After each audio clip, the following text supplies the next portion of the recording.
Good morning. Thank you for this opportunity to interview for the position of Manager of Aircraft Technical Stores at the University of Alaska Anchorage. Um, how would you envision your role in this position contributing to our overall mission of our organization? I see this as a supportive role for the faculty and staff, faculty here at UAA in the Aviation Maintenance Department. I see this as a spot where students are going to be coming to this place, this position, this person to order parts, order hardware, get correct tooling, and so this position would aid those students in knowing nomenclature and figuring out how to order those parts. That way, when they go out into the field, they look like they know what they're talking about, especially to the vendors around the field. Around the industry, actually. How would you go about establishing your credibility with a team? I would start with integrity. So I've worked in several different aspects of aviation. I've worked aircraft maintenance, I've worked aircraft handling, handling big aircraft, and so that has provided me with knowledge that I could impart to the team. The parts that I'm very confident in, I would definitely share. But those parts that I'm not quite so confident in, I would say, hey, well, I don't really know much about that. I'll have to do some research. And I think that ability to say that you don't know something really speaks highly of you and the fact that you're not just going to make something up on the spot, which could possibly get somebody hurt. So, how can you describe a situation in which your work was criticized? A couple years ago, I built a house. I did that with the help of my father-in-law. He worked the same time we were doing this, and so he would be gone for a month at a time sometimes, and he would line me out on different tasks to accomplish while he was gone. So while he was gone, I'd work on a task, complete it. He'd come back, and he'd say, well, this is all wrong, you need to redo it. So I kind of had to swallow the bullet a little bit, swallow my pride, and eventually I'd get to work and just start tearing it apart.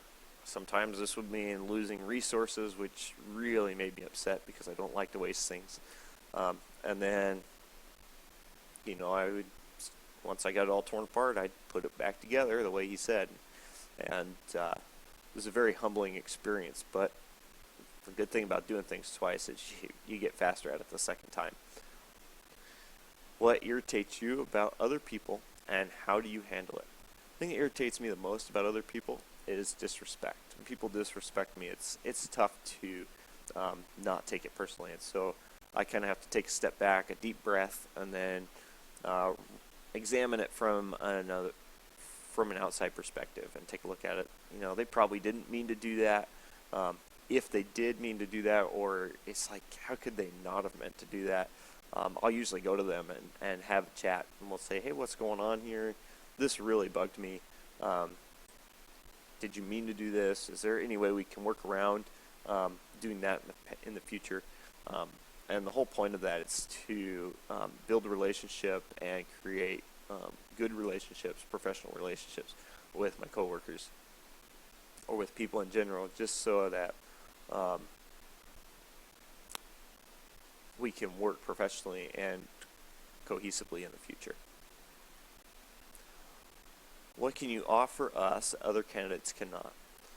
Well, I'm a very organized person, and I'm very logical. In building my house, one of the things that I learned was time management, and you don't get time back once you've lost it. So I consider myself very efficient in my steps. I don't like a lot of wasted steps. I don't like a lot of wasted time. And so that's kind of what I bring to the table, is increased efficiency. When I'm here at work, you got 110%. So that's what I can bring that other candidates possibly can't. If you could choose any superhero power, what would it be and why? I would choose the ability for increased cognitive reasoning and cognitive ability. You can do all other superhero powers, but this one takes the cake because it's the people with the brains that are running this country. And so if you had increased cognitive ability, you'd be able to solve a lot of the world's problems not just here at work, but also in the world. And so I would pick that one. Thank you very much for your time, and I hope to be hearing from you.